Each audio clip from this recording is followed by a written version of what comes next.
Right now at 11, exit talks. Broward County School Superintendent and the board are working on a deal to go their separate ways. Robert Runcie offered to step aside days after his arrest in connection to his testimony before a grand jury investigating school safety. But his exit could come with a hefty price tag for taxpayers. CBS 4's Carly Barnett is following those negotiations, and she joins us outside the school board building with the latest. Carly.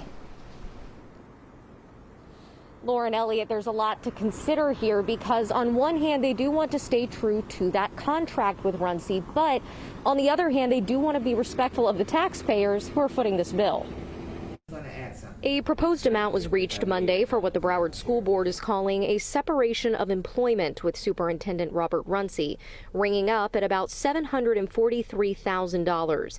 It would include 90 days salary, 20 weeks severance, accrued sick and vacation time, medical and dental benefits, a maximum of $25,000 in legal fees for exit negotiations, and $80,000 for the state retirement system. The $700,000 do not go to Mr. Runcie in a lump sum. A lot of it is expenses that we have to pay for medical insurance, for dental insurance, for 407B, and those kinds of things. School Board Chair Rosalind Osgood, Runcie's attorney, and the school board attorney met to hammer out the proposal.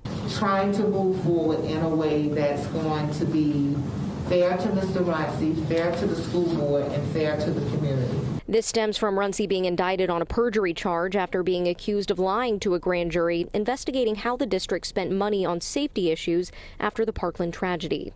About 2 weeks ago, Runcie offered to step down, which set the termination process in motion. There was already an agreement with the school board that was done back in 2017 that leaves a lot of this not to be negotiated. It is part of his contract. The school board votes on the proposal Tuesday morning. You know, this is the person who's in charge of the 6th largest school district in the United States. So with that comes a lot of responsibility, and with a lot of responsibility comes, a pretty big pay package. School board member Debbie Hickson acknowledges it is a large sum, but while she wasn't part of the board when members voted on that contract, she understands why it was written that way. They were trying to bring our superintendent's pay package up to an equivalent pay package that Dade County and Palm Beach were giving. Now she says they're ready to come to a conclusion so the district can move forward.